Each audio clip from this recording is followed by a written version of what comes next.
Tudo bem, meus amigos? Meu nome é Gerardo Lima, eu sou professor de Direito Empresarial e hoje vou conversar com vocês um pouquinho sobre o tema da compensação, esse instituto tão relevante aplicado para variados ramos jurídicos.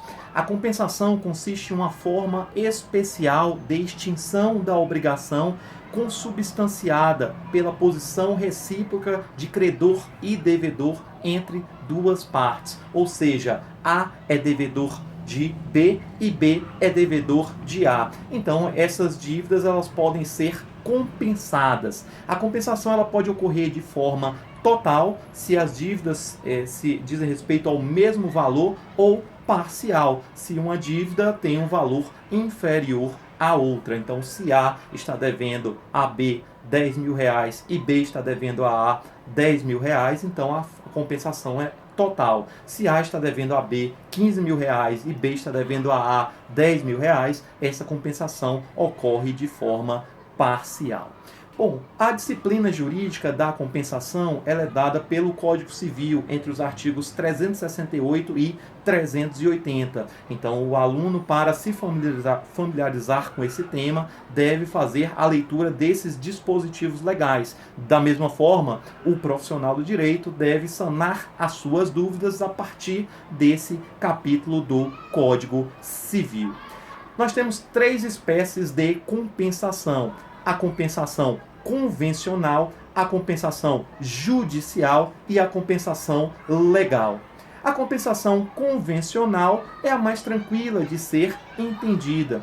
Isso porque decorre da autonomia privada das partes. Todos sabemos que no direito privado aquilo que não está proibido está permitido. Consequentemente, as partes são livres para compensar quaisquer dívidas, mesmo que sejam de naturezas distintas. Lembrando, está no campo da autonomia privada, aplicável para o direito civil, aplicável para o direito empresarial. A segunda espécie de compensação se refere à compensação de natureza judicial. Essa compensação ocorre no bojo de uma demanda em um processo judicial. A doutrina aponta duas situações para essa modalidade de compensação. Uma primeira situação decorre de normas processuais. Então, o próprio Código de Processo Civil estabelece que se os litigantes forem vencedor e vencido, em parte, a gente vai ter a compensação dos honorários, e das despesas processuais. Da mesma forma, em algumas circunstâncias, uma dívida não tem o atributo da liquidez. Nesses casos, o juiz pode prolatar uma decisão de natureza constitutiva que vai suprir essa ausência de liquidez. E a partir desse momento será possível a compensação.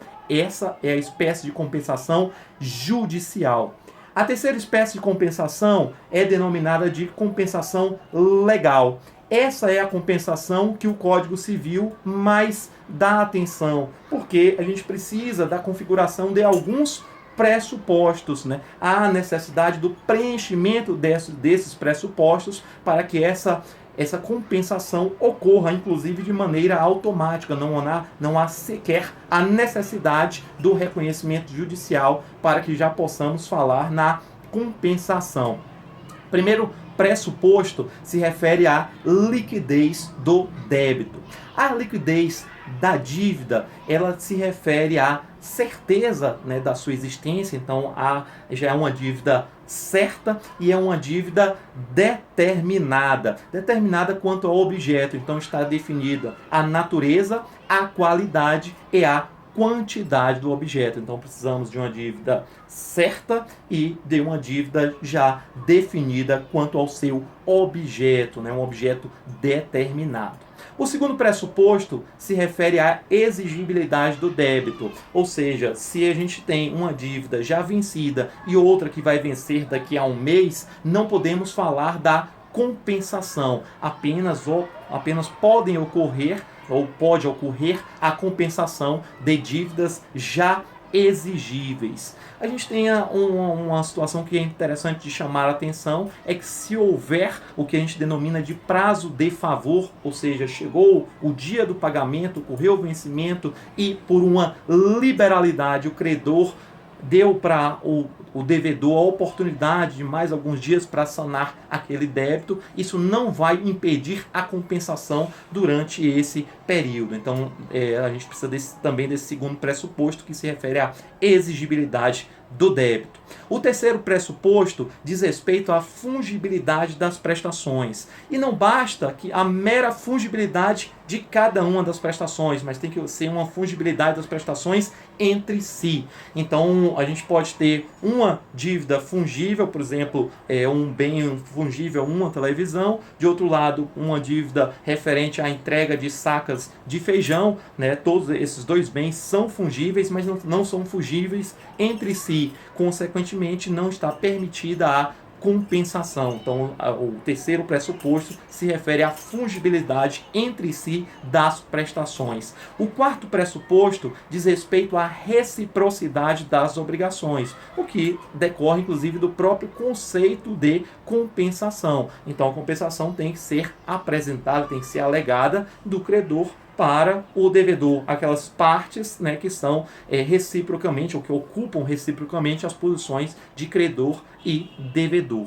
Contudo, nós temos algumas situações de exceção. A primeira delas se refere ao fiador. Isso porque o fiador vai ter a possibilidade de alegar um crédito do devedor, do seu afiançado, contra o credor da dívida que está cobrando do fiador. Isso porque seria injusto não dar essa possibilidade para o fiador, já que ele não é o obrigado principal dessa dívida. Então é uma exceção à reciprocidade das obrigações. Uma segunda exceção se refere à cessão de crédito. Então a pessoa vai ter a possibilidade, o devedor vai ter a possibilidade de alegar a compensação mesmo contra o cedido.